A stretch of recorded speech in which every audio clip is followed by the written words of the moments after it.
Oi, hoje estamos aqui na Praça Menino João Hélio, em Araruama, Rio de Janeiro, para gravar o segundo capítulo do livro Mulher Curada para Curar, de Elisiane Souza.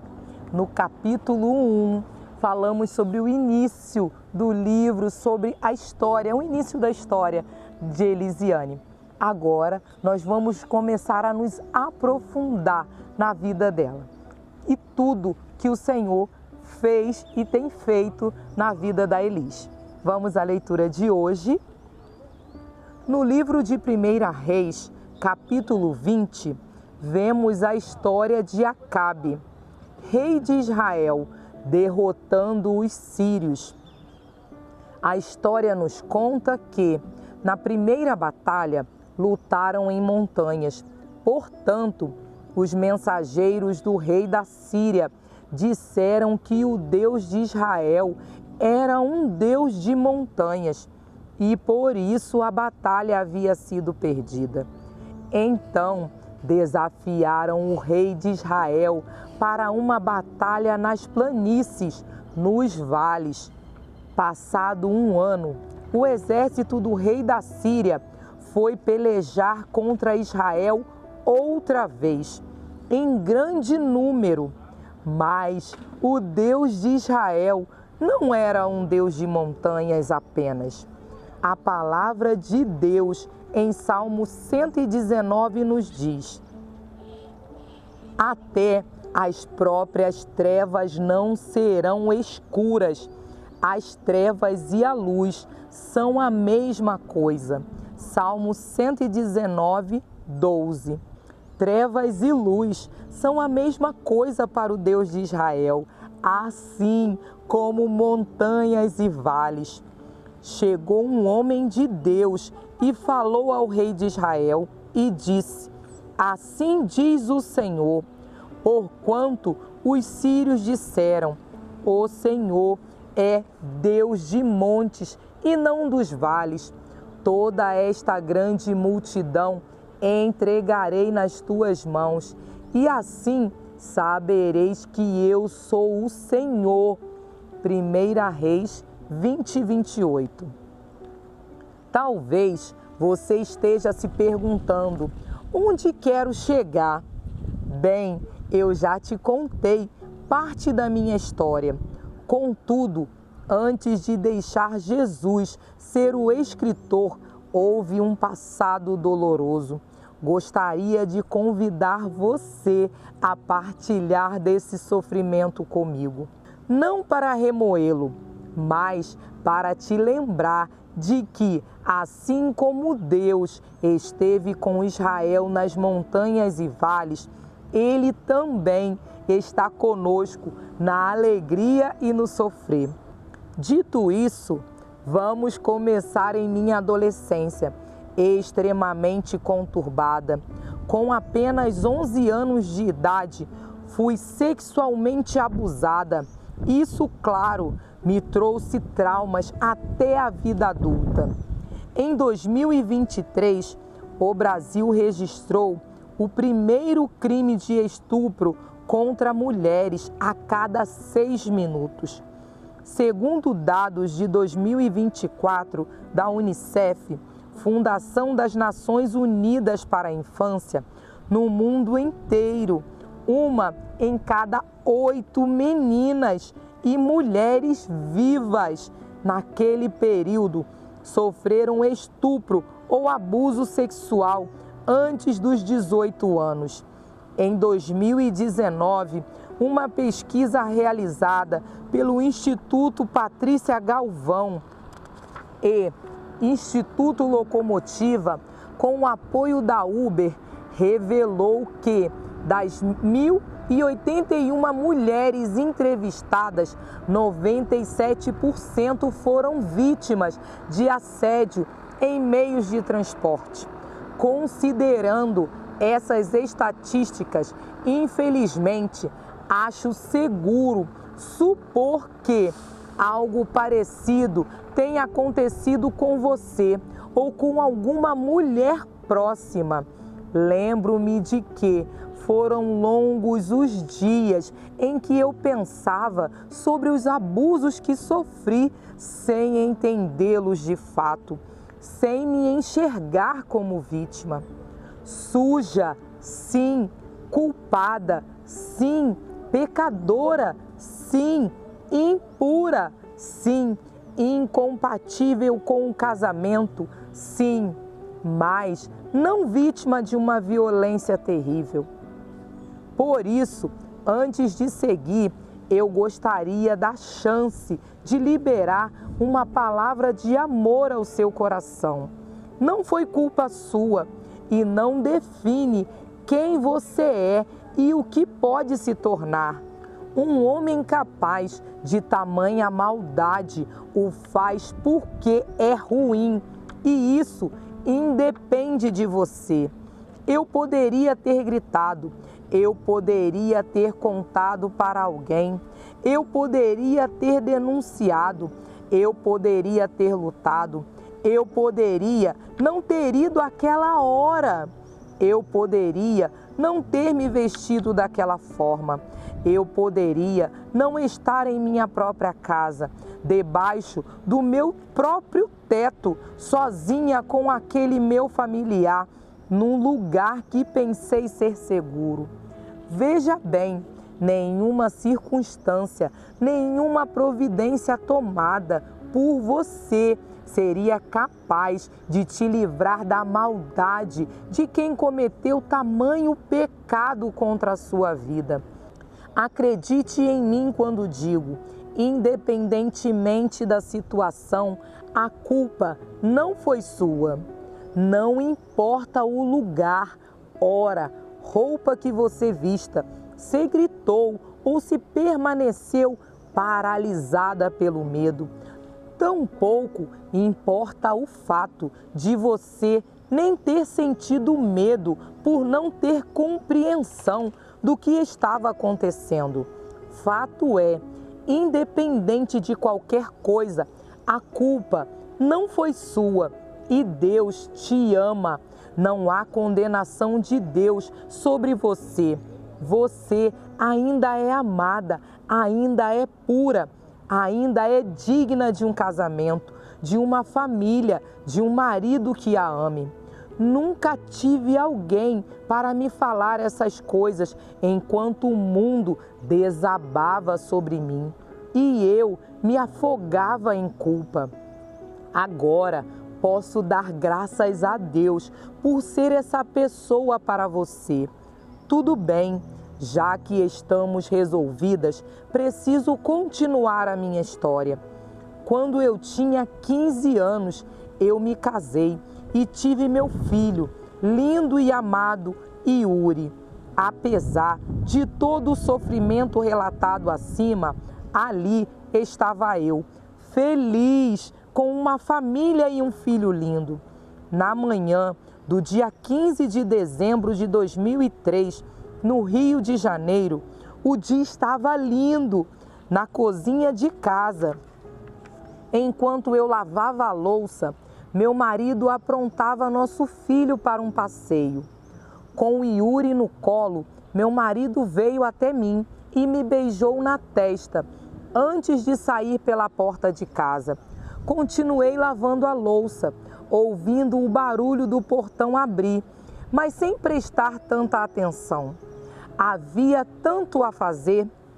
Eu precisava terminar a louça, descongelar a carne, arrumar a casa, fazer o almoço e... Espera aí, que confusão era aquela a essa hora, num domingo de manhã? Caminhei até a porta, tentando entender a comoção lá fora. O que parecia ser uma discussão bem na porta da minha casa e, então, um barulho terrível. Cessei os passos. 1, 2, 3 segundos se passaram até que o choro do meu filho me despertasse do transe.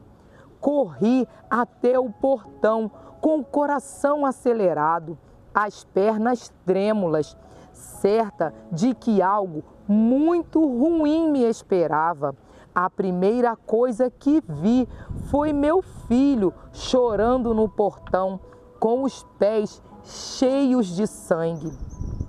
O tremor agora percorria todo o meu corpo, pernas, braços, mãos, rosto. Uma tontura tomou conta de mim, uma escuridão ameaçando me afogar, mas eu sabia que precisava seguir em frente. Aquele era meu filho. Um instinto me compelia a caminhar na direção dele, a abraçá-lo, livrá-lo daquele sangue. Sangue? Sangue do meu marido.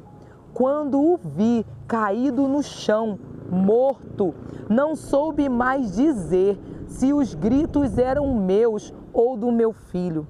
Fiquei fora de mim, não sei por quanto tempo fiquei ali. Tudo o que consegui fazer foi me ajoelhar diante do corpo, abraçada ao meu filho, e chorar em completo desespero. Esse tipo de coisa modifica a química do nosso cérebro. Depois de um tempo, pessoas amigas começaram a chegar e a me ajudar, mas para mim era o fim, não havia mais razão para seguir. Meu filho ficou bem, porque estava no colo do meu marido, quando o roubo seguido de morte aconteceu.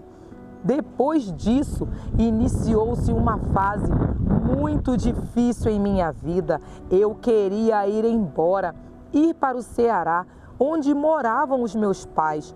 Contudo, na época, eu não tinha dinheiro para sair do Rio. Naquela cidade, nós não tínhamos parentes, nenhum laço sanguíneo, apenas alguns amigos. Éramos eu e Yuri. Eu ainda estava na adolescência, mas já viúva, com um filho para criar sozinha. Meu falecido marido trabalhava com vendas e ele me ensinou. Então, peguei todo o dinheiro que tínhamos e fui trabalhar como camelô, de porta em porta. Fiz o que eu sabia fazer. Após um ano de viúva, conheci uma pessoa. No início de 2006, eu e ele aceitamos a Jesus e começamos a ir à igreja. Depois disso, nos casamos e nos batizamos juntos no dia 24 de dezembro de 2006. Ficamos casados até o dia 23 de agosto de 2014, quando outro pesadelo se iniciou em minha vida, uma traição. Descobri que ele estava com outra. Meu mundo desabou outra vez. Casados há mais de 10 anos, nós havíamos construído muita coisa juntos, compramos bens e até abrimos uma empresa no ramo de cestas básicas, com lojas, vendedores e tudo. A nossa vida era boa na época.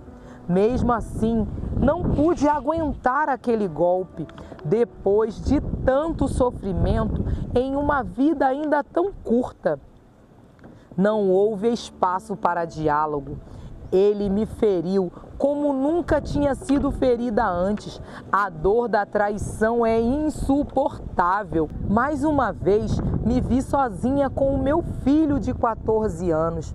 Esse ex-marido decidiu deixar o negócio, queria se desvincular de tudo o que era nosso para engatar em um novo relacionamento e começar uma nova vida.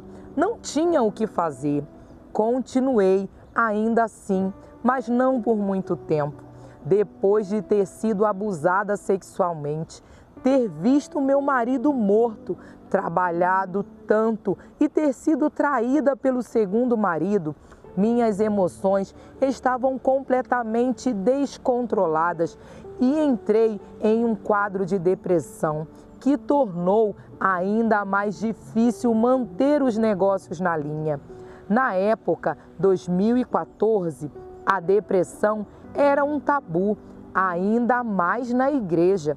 Diziam que era o diabo e já vinham os pastores expulsar demônios. Com o tempo, a empresa quebrou. Outra vez, eu estava sozinha, falida, com um filho de 14 anos para criar e vários funcionários para pagar. Não sabia o que fazer, para onde olhar, de onde poderia vir o socorro capaz de me tirar daquela situação. Certa vez, a 80 quilômetros por hora, em uma rodovia, ouvi uma voz muito diferente daquela que, mais tarde, me visitaria na Praia do Leme. A voz era suja, enganosa e se aproveitou do meu momento debilitado para sussurrar ideias terríveis, plantar sementes de morte na minha cabeça. Puxa o volante e joga o carro debaixo da carreta. Será o fim de todos os seus problemas. Parecia uma saída tão óbvia, não é? Quase intuitiva. Eu já tinha sofrido tanto, experimentado tantas coisas ruins nessa terra. E se eu apenas desistisse? E se apenas abraçasse a morte? Contudo, Jesus, em sua infinita misericórdia, falou em meu coração: não faça isso, eu tenho vida e vida em abundância para você. Eu já estava em lágrimas. A palavra de Deus nos conta que Jonas, certa vez, esteve no ventre da morte. O que era a minha situação? Perto da de Jonas, no estômago de um grande peixe, bem no fundo do mar. O Deus das montanhas é o mesmo Deus dos vales, lembra? Bem, Jonas certamente se lembrou e, com o coração contrito, fez uma oração de súplica ao Senhor. Então, Jonas, no ventre do peixe, orou ao Senhor, seu Deus, e disse: na minha angústia, clamei ao Senhor e Ele me respondeu. Do ventre do abismo, gritei e Tu me ouviste a voz. Quando dentro de mim desfalecia a minha alma, eu me lembrei do Senhor e subiu a Ti a minha oração no Teu santo templo. Jonas 2, 1 e 2 e 7. Desacelerei o carro, parei no acostamento e orei: Jesus, me ajuda, eu não sei o que fazer. Nada perto da oração de Jonas, mas o suficiente para um Deus que sonda corações. Depois de orar, fui tomada por uma calma que só podia vir do céu. Entrei no carro e voltei para casa, mas ainda sem esperanças de um futuro melhor. Tudo tem seu tempo, suporte o processo e você viverá o propósito.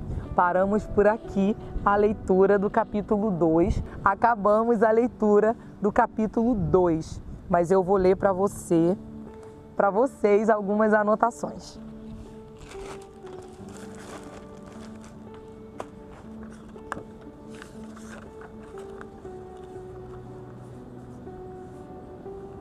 Muitas vezes passamos por algumas situações tão difíceis que às vezes pensamos: para que continuar? O sentimento de desespero nos tira a capacidade de pensar em qualquer outra coisa. Mas nesses momentos devemos entender que não estamos sozinhos.